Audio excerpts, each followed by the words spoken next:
just start handling the equilateral triangle thing, that's fine. So give it a shot. Let's see how this goes for you. Draw your picture, try to visualize this, and work on the details after that. Stop. We're at a wrong answer. So guys, let's try to look at this from this perspective.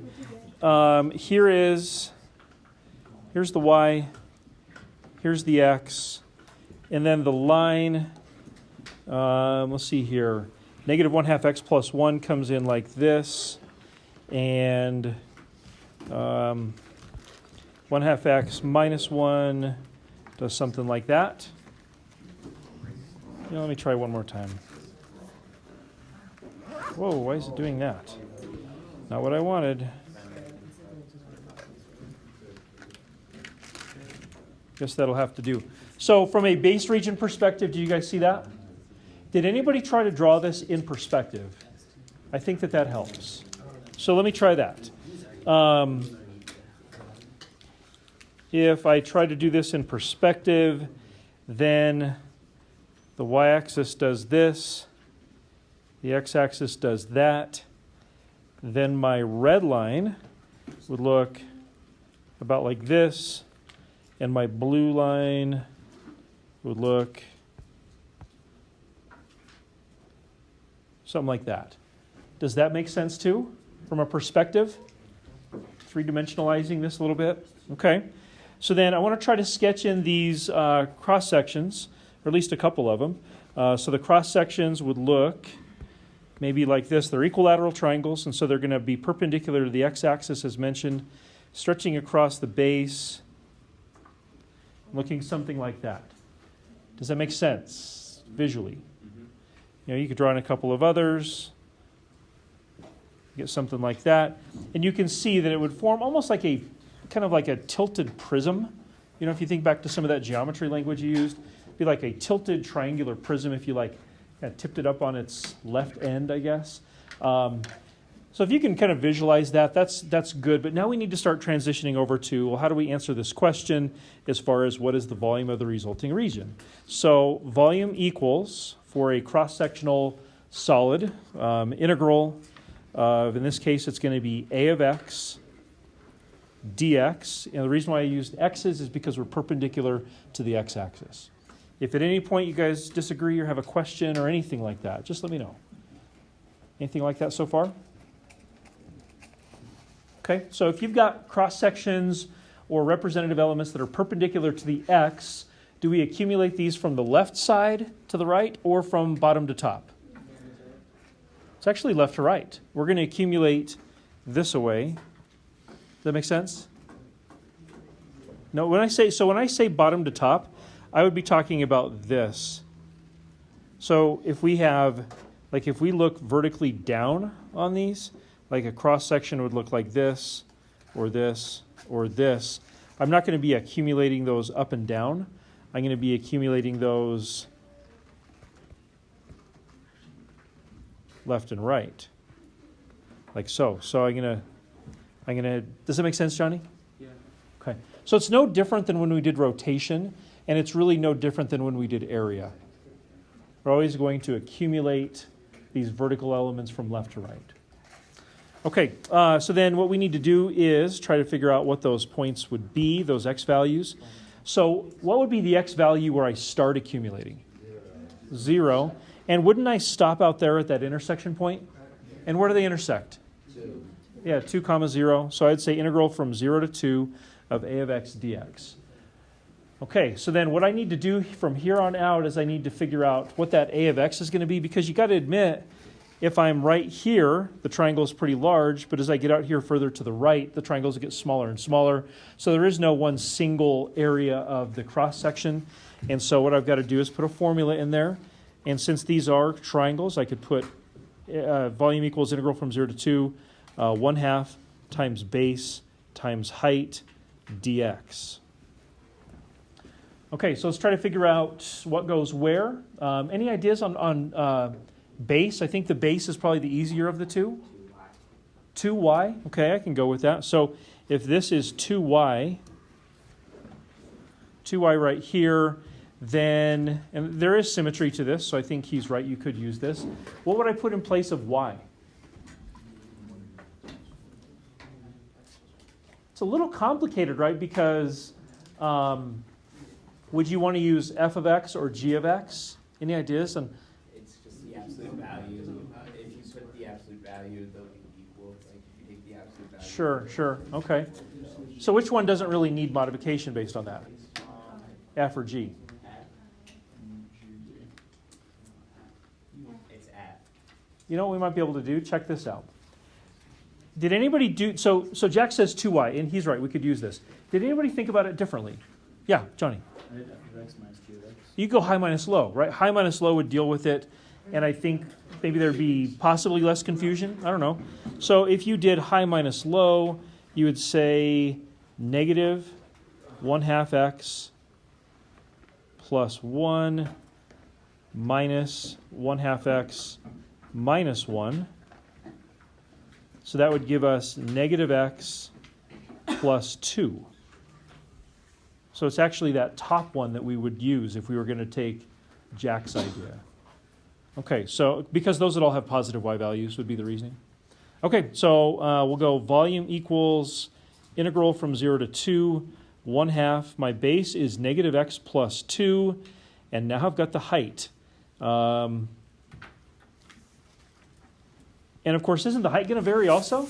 Like on the far left edge of the region, the heights are going to be highest.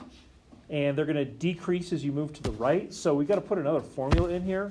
And this is maybe where we could use some of that trigonometry, Pythagorean theorem kind of stuff that we talked about yesterday. Which one did you guys use? Suggestions? Yeah, go ahead. Yeah. The triangles, like the root 3 over 2 base. Okay, so you're doing proportions, right? Root 3 over 2 times the base. Let's get into the nuts and bolts of that, like why that is. If we drew out, we kind of did this yesterday, but I'll do it again. If we drew out a triangle, we could say that this is the base length. I'm going to try to use the same words that Matt was using. That's a base. And if it's really equilateral, aren't these other two sides bases as well? The same length at least.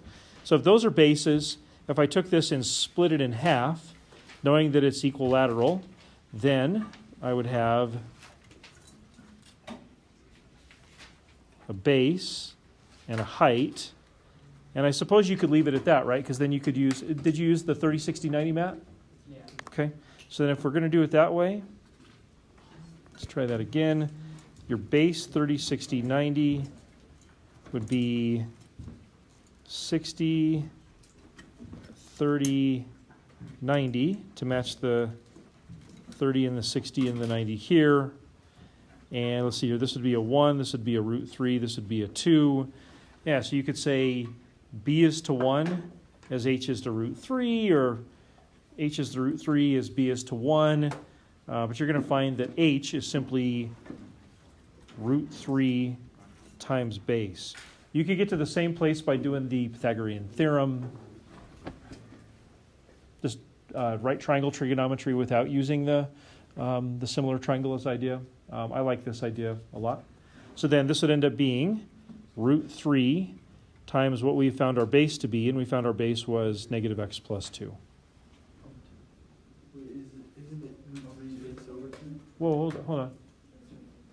There's like 3 people talking. It's hard for me to hear. Josiah, go ahead. Isn't root 3 times base divided by 2? Root 3 times base divided by 2. Did I do my proportion wrong? Oh, that's right, because it's times x over 2. Shouldn't it be 1/2? But sorry, the base is x over 2. Oh, gosh. That's what it's b over 2. There we go. B over 2. Is that what you all were saying? Yeah. Like, it sounded like a bunch of mumbling, and like Josiah cut through the mumbling. Sorry. B over 2. So we're going to go root 3 times this over 2. Does that make sense? Yes, ma'am. Because of this formula, couldn't you use either function from the top? You could use f of x or g of x because it's basically Going to be squared either way. yeah. Yep. So where we ended up with yesterday, was, I'm trying to remember, I got to two different places with the two different classes. You can actually formalize this. The area of an equilateral triangle is side squared root 3 over 4. So if this sort of thing ever came up, you're always welcome to use that formula. That formula will not be the difference between failure and success, but it could speed you up if you had something like this, I suppose.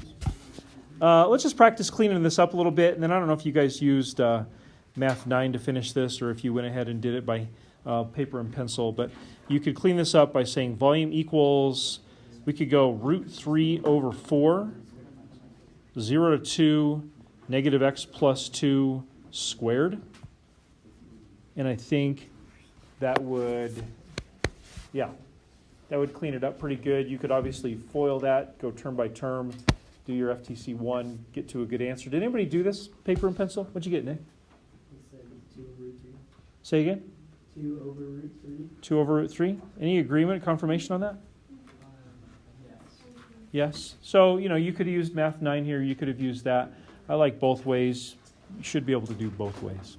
So, anyway. Josiah. Is it possible to, so what I had done is I just found where the lines intersected. Yep. And so then I did the integral from 0 to 2. Yep. And then I just did the 1/2 times the base times the height, and I just did, just made an equilateral triangle and made each side x. It made the height just h, solve for h. Uh-huh. Using the. Okay, now you said you made the base x. Yes, of the triangle. So this of an equilateral triangle, each side is the same, so I just called that x. Mm-hmm. Mm-hmm. And so then found the height in terms of x. Yep. And then used that to plug those back in, so plug in x as the base, and then for the height you get root 3 over 2x. Mm-hmm. And so then when you do the integral of that, you get the same thing. Is that okay to do, or is that not make sense? So did you ever, I don't know. Did you ever use the functions that generated the base region? I'll look at that. It could be just a lucky happenstance.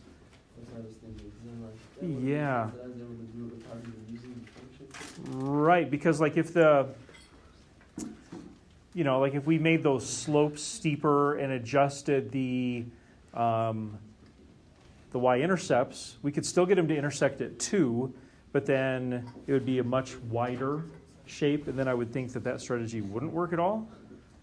So I'll be happy to look at it for you, but I'm guessing it was probably just this lucky happenstance. I'm guessing. I'm guessing. Okay. Anybody else?